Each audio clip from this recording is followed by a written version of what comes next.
Assalamualaikum warahmatullahi wabarakatuh. Salam sejahtera bagi kita semua. Salam Om Swastiastu, Namo Buddhaya, dan salam kebajikan. Halo guys, jadi kita dari kelompok Hot Potato, dan di sini kita akan menjelaskan tentang program chatbot menggunakan bahasa pemrograman Python. Dengan beranggotakan 3 orang nih guys, dimulai dari saya sendiri, Arya Wardana. Saya Zafira Prameswari. Saya Iga Firdia Rahman. Oke, tanpa berlama-lama lagi, mari kita mulai dari penjelasan dasarnya. Pengertian dari chatbot. Chatbot adalah sebuah program komputer berbasis AI atau Artificial Intelligence alias robot virtual yang dapat menstimulasikan percakapan layaknya manusia. Dan teknologi ini juga dikenal sebagai asisten digital yang dapat memahami serta memproses permintaan pengguna dan memberikan jawaban yang relevan dengan cepat. Lalu tentang program chatbot yang kita buat ini, kita akan membangun chatbot menggunakan teknik deep learning. Chatbot akan dilatih pada dataset yang berisikan kategori intent, pola, dan tanggapan. Kami menggunakan jaringan saraf berulang khusus atau neural net untuk mengklarifikasikan kategori mana yang dimiliki pesan pengguna dan kemudian kami akan memberikan respon acak dari daftar tanggapan. Lalu di sini library yang kita gunakan adalah ada NLTK, ada PyTorch, dan Tinker. NLTK sendiri ada singkatan dari Natural Language Processing atau Language Toolkit, yaitu sebuah library yang digunakan untuk membantu kita dalam bekerja dengan teks atau bahasa manusia. Library ini memudahkan kita untuk memproses teks seperti melakukan classification, tokenization, stemming, tagging, parsing, dan semantic reasoning. Dan PyTorch ini untuk Python yang berfungsi sebagai proses komputasi machine learning. Secara garis besar, kegunaan PyTorch di program chatbot yang kita buat ini untuk melatih program dan algoritma percakapan. Dan yang terakhir adalah Tinker. Ini untuk graphical user interface atau tampilan dari si aplikasinya. Lalu bagaimana alur pembuatan chatbot di Python ini? Alur pembuatannya dimulai dari NLP atau yang biasa kita sebut Natural Language Processing, Tokenizing, Stemming, Back of Word. Lalu kita membuat data pelatihan, model dan pelatihan PyTorch, lalu menerapkan obrolan dan GUI-nya. Oke, lanjut pemrosesan NLP.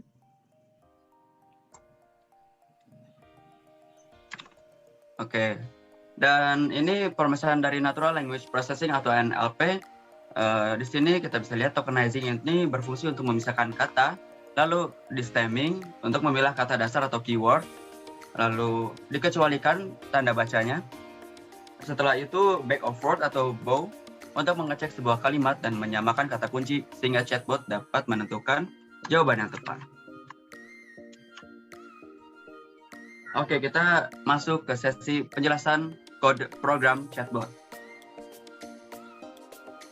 Baik, di sini saya akan menjelaskan untuk penjelasan kodenya. Untuk file yang pertama ada file intents.json. File intents.json ini adalah sebuah dataset yang berisi pola dan respon atau tanggapan dari si pengguna tersebut. Di dalam file intents.json ini ada tag greeting. Di dalam tag greeting ada patterns atau pola untuk inputan dari si pengguna atau user yang akan masukkan katanya ke dalam chatbot yang kita miliki. Kemudian ada respon. Responnya itu berfungsi untuk merespon apa yang diinputkan oleh si user tadi. Terus next. Di file nltk_authorities.py ini berfungsi untuk sebuah data pra-proses yang terdiri dari tokenization, stemming, dan back of words. Di line pertama bisa kita lihat ada from nltk.stem.porter import porter stemmer berfungsi untuk mengimport porter stemmer ini dari nltk. Kemudian di line kedua ada import nltk yang berfungsi untuk mengimport modul nltk itu sendiri. Lanjut ada import numpy snp untuk arraynya. Lalu ada proses tokenizing. Di proses tokenizing ini berfungsi untuk membagi kalimat menjadi beberapa bagian. Lanjut ada proses stemming. Di stemming ini berfungsi untuk merubah kata utama menjadi kata dasar dan mengubah kata-kata menjadi huruf kecil semua. Kemudian kita masuk ke training datanya, yaitu menggunakan bag of words. Bag of words ini berfungsi untuk mengembalikan array kata. Jadi contohnya seperti 1 untuk setiap kata yang diketahui yang ada di dalam kalimat dan 0 sebaliknya. Contohnya bisa kita lihat di sentence-nya ada hello, how are you? Terus words-nya hi, hello, I, we, bye, thanks, cool. Kemudian di back of word menjadi 0, 1, 0, 1, 0, dan 0. Kemudian kita lanjut lagi.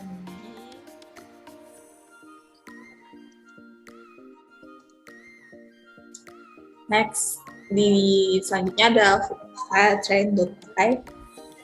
File train.py ini berfungsi untuk menulis skrip dan untuk membangun model serta melatih chatbot yang kamu punya. Yang di line pertama bisa kita lihat ada import JSON, berfungsi apalagi kalau bukan untuk mengimport modul JSON. Terus ada Torch untuk deep learning-nya, analytical utilities untuk yang tadi, proses data praprosesnya. Terus ada NumPy untuk mengimport library NumPy sebagai NP-nya. Terus ada import torch untuk mengimport library torch. Lalu ada untuk mengimport library torch, bisa untuk kita gunakan padding import torch .n as .n.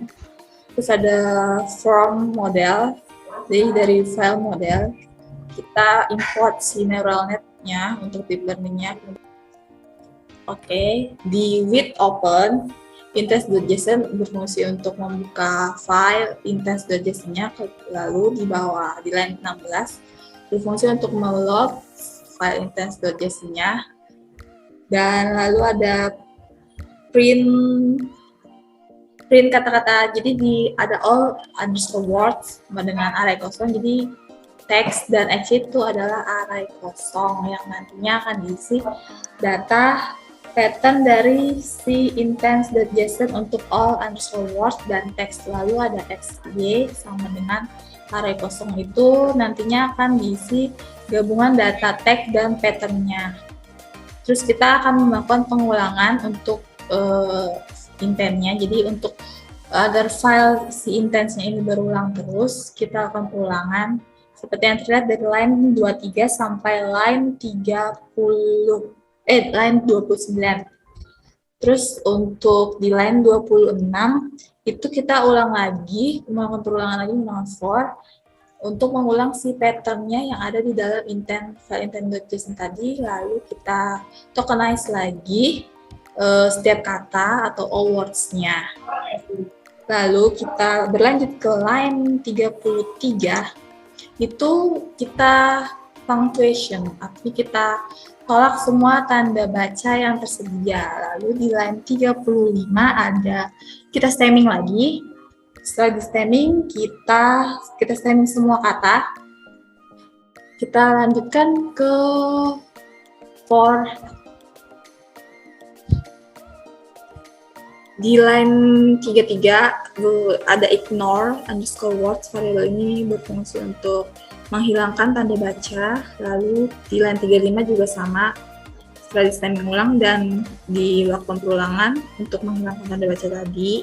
Kemudian di line 37 dan 38 variabel all underscore words ini di sort atau diurutkan.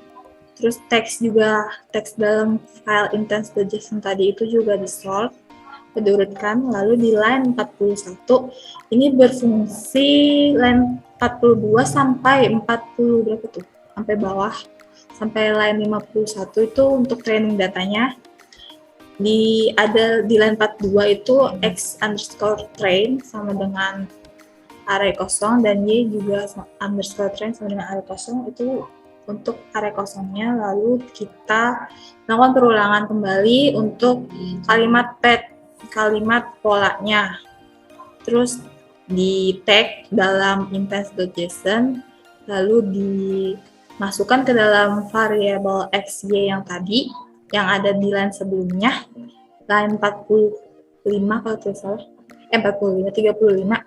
Terus lanjut kita back of words, data pattern sentence-nya, dan variable all underscore words ke variable back.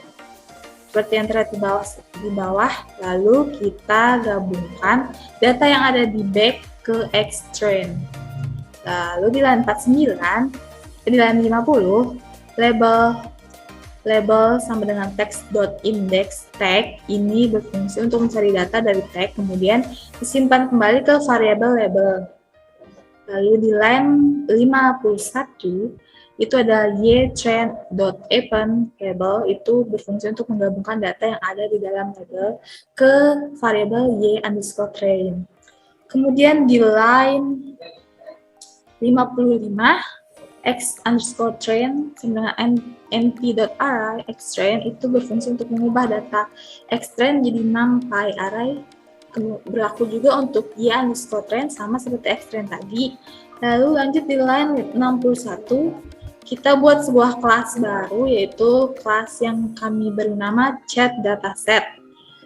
Terus dataset untuk memanggil dataset itu sendiri. Lalu kita panggil juga menggunakan fungsi init.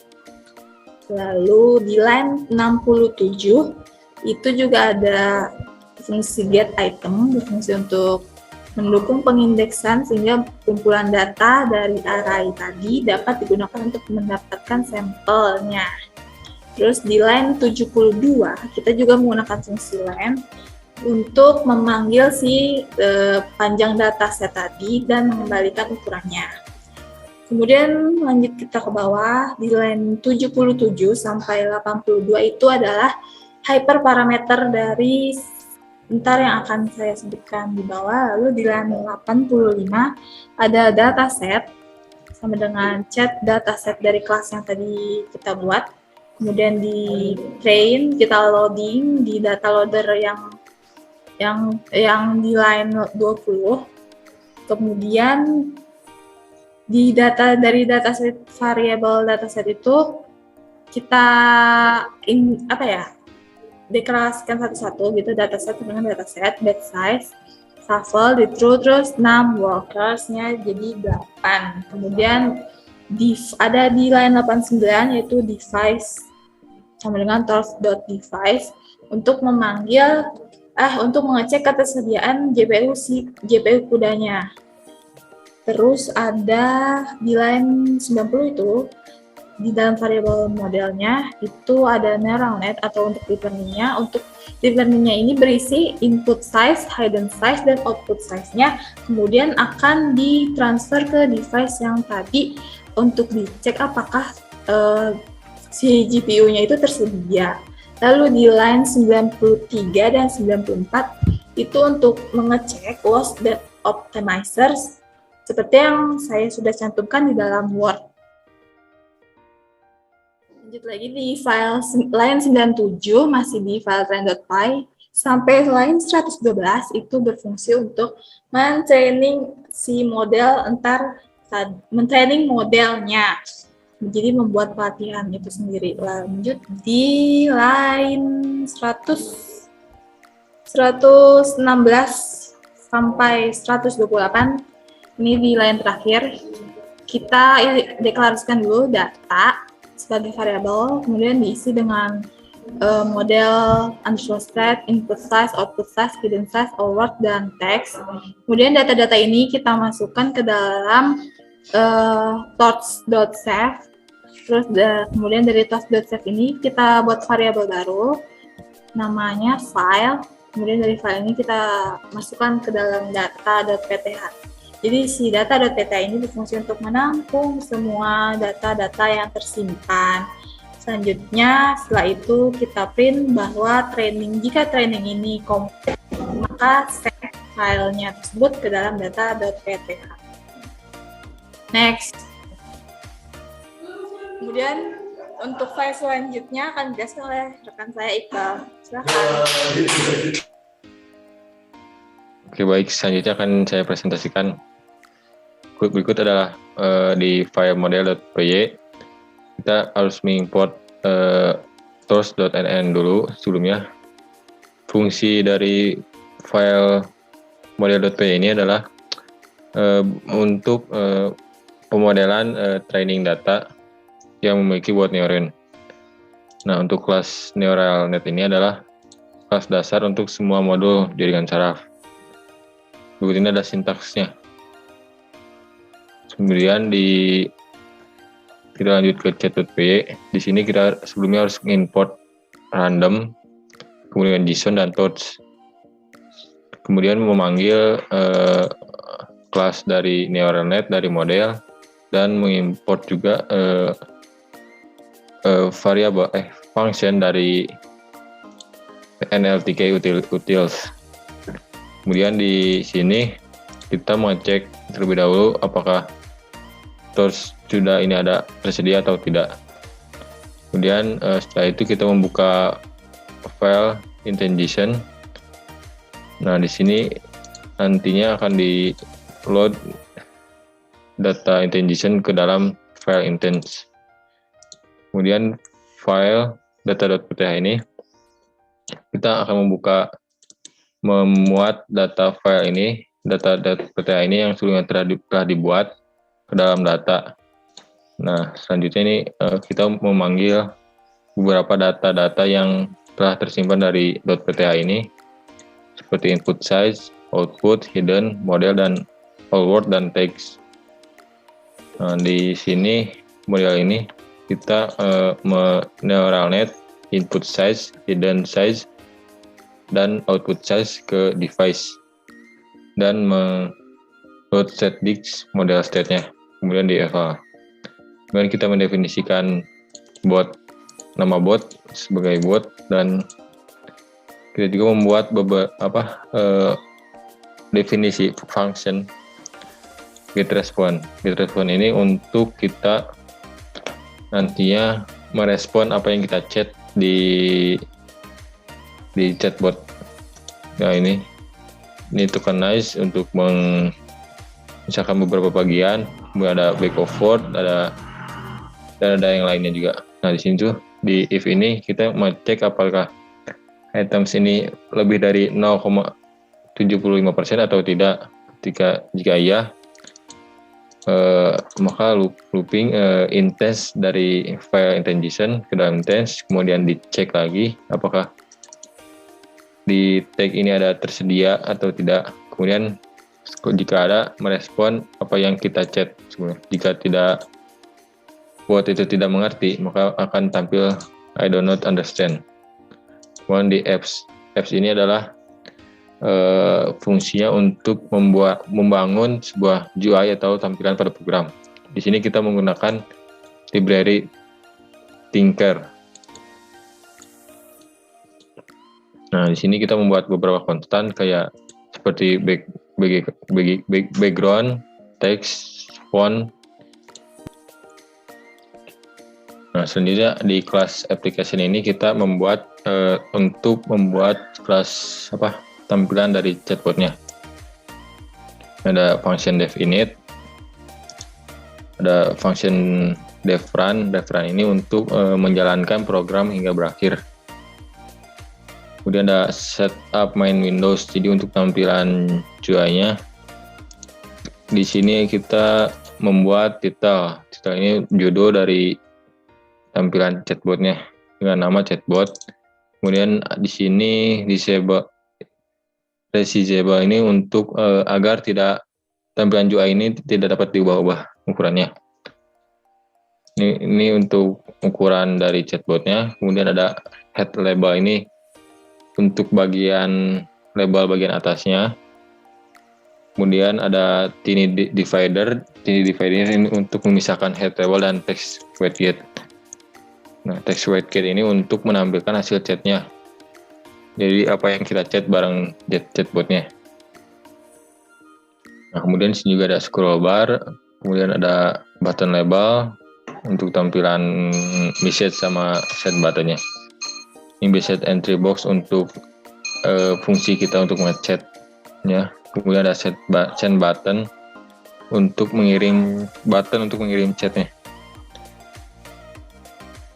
Kemudian ada function on enter pressed. Kemudian ada dev insert message di sini untuk menampilkan chat kita dengan botnya. Misal satu ini untuk menampilkan chat kita. Kemudian ada message 2 ini untuk menampilkan pesan dari chatbotnya. Seperti respon untuk merespon chat kita yang sebelumnya telah terkirim. Kemudian di sini ada if name main untuk menjalankan aplikasi chatbotnya.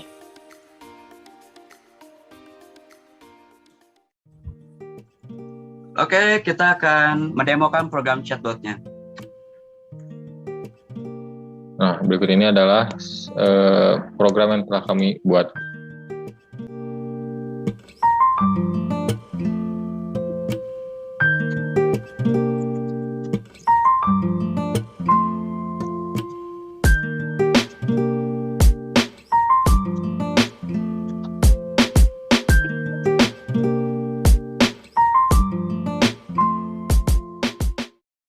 Itulah presentasi dari kelompok Code Potato. Dengan menggunakan bahasa pemrograman Python, kita dapat membuat program chatbot sederhana.